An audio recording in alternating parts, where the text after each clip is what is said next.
बच्चों, आज मैं आप लोगों का भिन्न से परिचय कराऊंगी। तो भिन्न की जो अवधारणा होती है उसके लिए भिन्न दो प्रकार से हम बना सकते हैं। जैसे एक तो होता है किसी वस्तु के बराबर हिस्से, कोई एक ही वस्तु है उसके दो बराबर हिस्से करने हो या तीन बराबर हिस्से करने हो, और दूसरा होता है वस्तुओं के समूह के बराबर हिस्से। तो आज हम जिस पर चर्चा करेंगे वो होगी किसी एक ही वस्तु के बराबर हिस्से।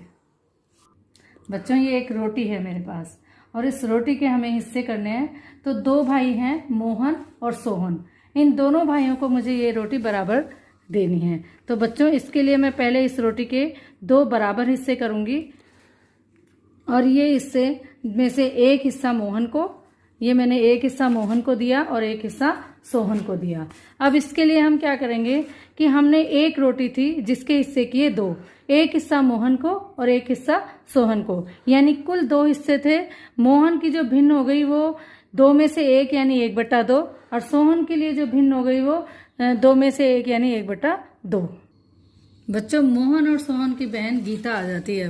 अब गीता आ गई तो हमें रोटी के हिस्से कितने करने होंगे? 3। तो ये मैंने 3 हिस्से कर दिए रोटी के, मोहन, सोहन और गीता का, और तीनों को एक एक हिस्सा दे दिया। ये मोहन को, ये सोहन को और ये गीता को। तो अब इनकी भिन्न क्या हुई? चूंकि मैंने एक रोटी के हिस्से कितने किए? 3, और दिया कितना कितना? एक एक हिस्सा। यानी मोहन की जो भिन्न बनी वो बनी 1/3। सोहन को भी मैंने एक हिस्सा दिया तो सोहन का हिस्सा हो गया 1/3, और गीता को भी एक हिस्सा दिया तो गीता का हो गया 1/3। अब गीता ये कहती है कि मुझे नहीं, ये रोटी नहीं खानी, तो वो अपनी रोटी मोहन को दे देती है। किसको दे देती है? मोहन को। तो गीता के पास कोई रोटी नहीं होती है। अब मोहन और सोहन के पास जो रोटी बचती है, चूंकि गीता ने मोहन को अपने रोटी का हिस्सा दे दिया, इसका मतलब मोहन के पास कितने हिस्से हो गए? 2 हिस्से, और सोहन के पास 1 हिस्सा। तो जब हम इनकी भिन्न लिखेंगे तो मोहन की क्या भिन्न बनेगी? मोहन की भिन्न बनेगी 2 हिस्से, कुल टोटल हिस्से थे 3 में से किए 2 मोहन को और 1 सोहन को, यानी 2/3 हिस्से मोहन के पास और 1/3 हिस्सा सोहन के पास। तो बच्चों, अभी हमने जो रोटी वाली गतिविधि की उसको हम चित्रों के माध्यम से देखते हैं। एक रोटी थी जिसके हमने 2 हिस्से किए, एक हिस्सा मोहन को और एक हिस्सा सोहन को। अब जब इसके भिन्न लिखते हैं तो हम कैसे लिखते हैं? एक ही वस्तु के जितने टुकड़े किए वो हम नीचे लिखते हैं और जितने हिस्से किसी को दिए वो ऊपर। जैसे हमने मोहन को एक हिस्सा दिया तो एक हिस्सा मोहन का ऊपर लिखा, और पूरी रोटी के 2 हिस्से किए तो ये 2 नीचे, यानी मोहन को 1/2 हिस्सा मिला। इसी तरह सोहन को 1/2 हिस्सा मिला।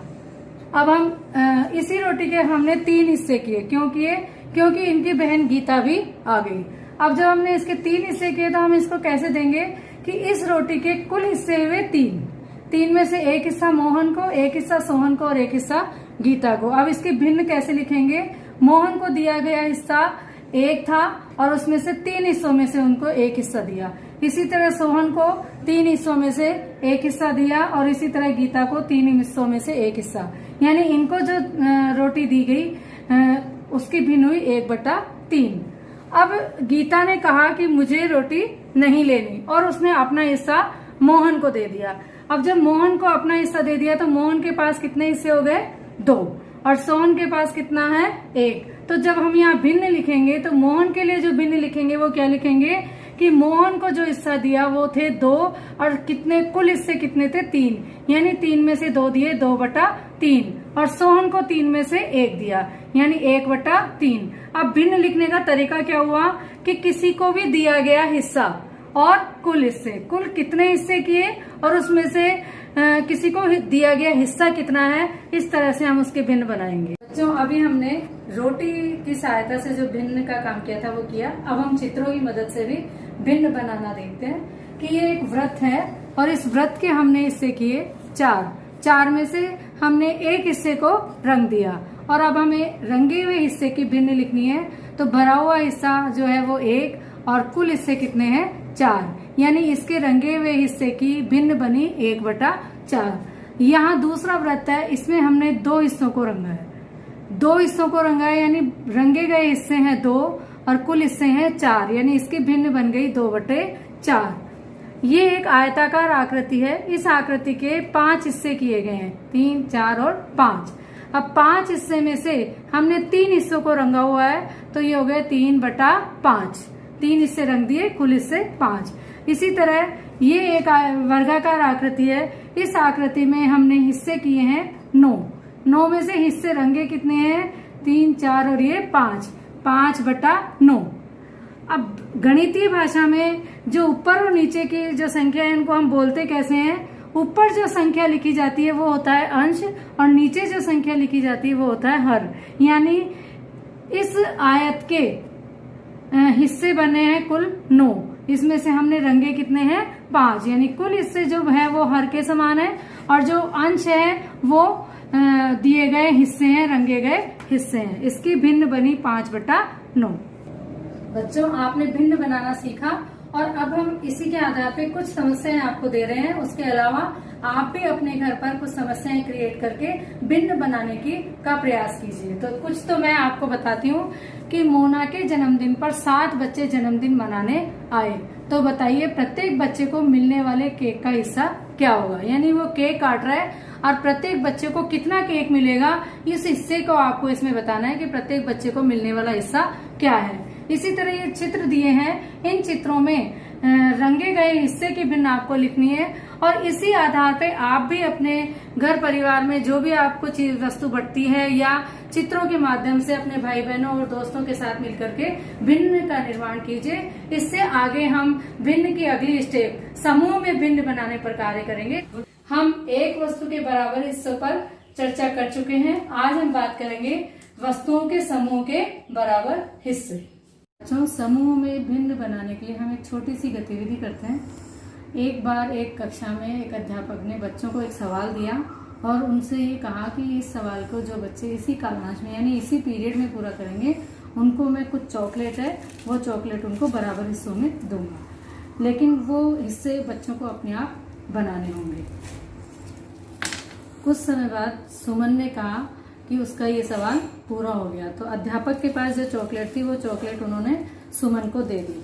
सुमन ने जब वो चॉकलेट गिनी तो उसके पास कुल 12 चॉकलेट थी। कितनी चॉकलेट थी? 12 चॉकलेट सुमन को मिली। अब कुछ समय बाद मोहित ने कहा कि उसने भी उस कार्य को पूरा कर लिया है, तो सुमन को अब अपनी पूरी 12 चॉकलेट में से आधी चॉकलेट मोहित को देनी थी। अब उसके पास कितनी चॉकलेट थी? 12। ये उसके पास 12 चॉकलेट है। अब दोनों बच्चों में आपस में बांटनी थी, तो दोनों बच्चों को कितनी कितनी मिली? 6, यानी कि 6 चॉकलेट सुमन के पास और 6 चॉकलेट मोहित के पास। जब हम इसकी भिन्न लिखते हैं तो हम लिखते हैं कि कुल थी 12 और सुमन को मिली 6, यानी सुमन की भिन्न होगी 6/12। इसी तरह मोहित की भिन्न भी 6/12। लेकिन जब हम इसको समूह के रूप में देखते हैं तो कुल चॉकलेट के उन्होंने कितने समूह बनाए? 2 में से एक समूह मिला सुमन को और एक समूह मिला मोहित को, यानी कि 2 में से 1 और बटे 2, यानी 1/2 हिस्सा मिला सुमन को और 1/2 हिस्सा मिला मोहित को। सुमन और मोहित 6 चॉकलेट पाकर बड़े खुश थे, किंतु थोड़ी देर बाद राहुल ने कहा कि उसने भी उस सवाल को हल कर लिया है। तो अब उनको इन 12 चॉकलेट्स को 3 जनों में बराबर बांटना था। तो उसमें 4 टॉफीज सुमन को दी, 4 टॉफीज मोहित को दी और 4 टॉफीज राहुल को मिली। तीनों के पास 4 यानी 4 चॉकलेट्स तीनों के पास आई। तो जब हम इसके भिन्न लिखते हैं तो क्या लिखते हैं? कुल चॉकलेट थी 12, उसमें से 4 सुमन को मिली, यानी सुमन की भिन्न हो गई 4/12। 4 मोहित को मिली, मोहित की हो गई 4/12 और राहुल की भी 4/12। लेकिन जब हम समूह की बात करते हैं तो इन 12 चॉकलेट के कितने समूह बन गए? 3 समूह में से एक सुमन को मिला, एक मोहित को और एक राहुल को, यानी 1/3 हिस्सा सुमन का, 1/3 हिस्सा मोहित का और 1/3 हिस्सा राहुल का। कुछ समय बाद सुनीता ने भी उस सवाल को हल कर लिया। तो अब ये जो 12 चॉकलेट थी, इन 12 चॉकलेट्स को इनको सुनीता को भी उसमें से हिस्सा देना था। तो तीनों बच्चों ने उन चॉकलेट्स को वापस मिलाया और फिर उसके 4 हिस्से किए। तो 12 में से 4 हिस्से किए, यानी इन चारों को कितनी कितनी चॉकलेट मिली?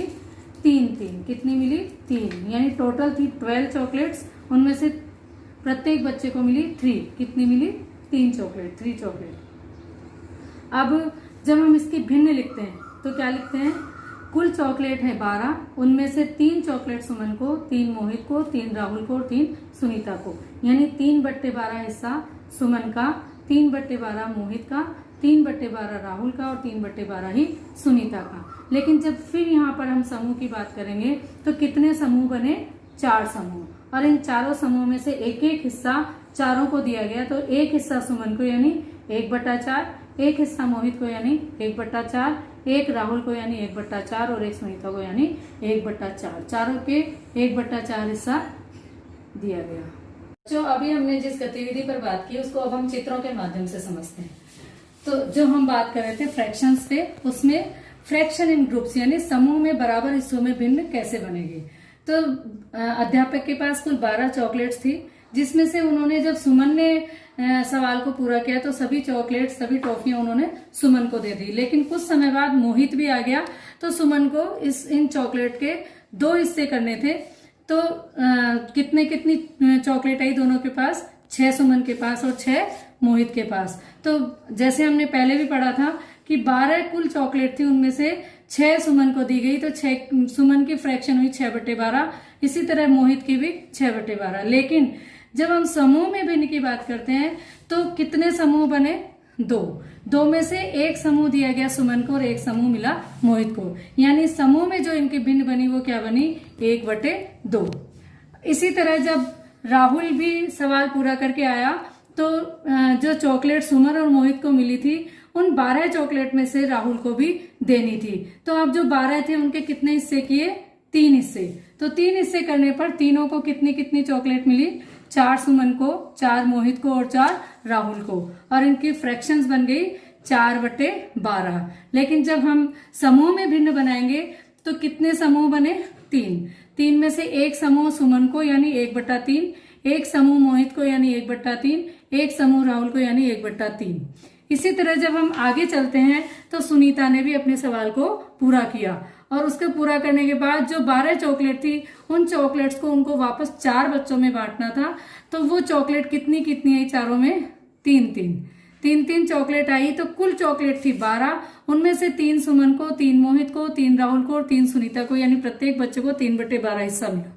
लेकिन जब वही हम समूह में इनको रखते हैं तो कितने समूह बने? 4 समूह। 4 समूह में से एक सुमन को यानी 1/4 हिस्सा सुमन का, एक मोहित को यानी 1/4 हिस्सा मोहित का, एक राहुल को यानी 1/4 हिस्सा राहुल का और एक सुनीता को यानी 1/4 हिस्सा सुनीता का। इस तरह से हम समूह में फ्रैक्शंस या भिन्न पर कार्य करते हैं। बच्चों, अभी हमने बात की थी गतिविधि के आधार पे। अब हम चित्रों से भी बात करते हैं कि 6 बॉल है और इन 6 बॉल को 2 बच्चों में, आशा में और सीमा में बराबर बांटना है। तो 6 में से 3 बॉल आशा को दी और 3 बॉल सीमा को दी। तो ये तो बात हुई 6 में से 3 यानी 3/6। लेकिन जब समूह बनाए इनके तो कितने समूह बने? 2 में से एक समूह आशा को और एक समूह सीमा को, 1/2 हिस्सा आशा का और 1/2 हिस्सा सीमा का, जिसको हम 1 को अंश और 2 को हर के रूप में बोलते हैं। और अगर हम बात करें तो इसको न्यूमिनेटर और डिनोमिनेटर भी बोलते हैं। और ये है आपके इन्हीं बॉल्स को जब मोना भी आ जाती है तो 3 जनों में बांटते हैं। तो 6 बॉल्स को 3 जनों में बांटा तो कितनी कितनी मिली? 2 आशा को, 2 सीमा को और 2 मोना को, यानी कुल में से 2/6, 2/6 और 2/6 तीनों को मिली। लेकिन जब वही समूह की बात करेंगे तो 3 में से एक हिस्सा आशा को यानी 1/3, एक हिस्सा सीमा को यानी 1/3, एक हिस्सा मोना को यानी 1/3 हिस्सा मिला। और वही एक अंश और 3 हर, एक न्यूमिनेटर और दूसरा डिनोमिनेटर। हमने सीखा कि ग्रुप्स में फ्रैक्शंस कैसे बनाते हैं या भिन्नों का समूह में कैसे निर्माण किया जाता है। उससे संबंधित कुछ समस्याएं हैं। तो कुछ समस्याएं तो मैं आपके सामने लाई हूं जो आप हल करें और कुछ आप अपने मन से भी समस्याओं को अपने घर पर हल करें। सीमा के पास 15 पेंसिलें हैं। यदि वह 3 बच्चों में बांटती है तो उसकी भिन्न क्या होगी। दूसरा है, गौरव के पास 20 कंचे हैं। यदि ये कंचे 5 बच्चों में बराबर बांटते हैं तो प्रत्येक बच्चे को मिलने वाले कंचों की भिन्न क्या होगी। और अब आगे आप अपने रोज के एनवायरनमेंट से भी भिन्न के कुछ सवाल स्वयं हल करें। आगे हम पढ़ेंगे तुल्य भिन्न, जिसके बारे में हम अगले वीडियो में बात करेंगे।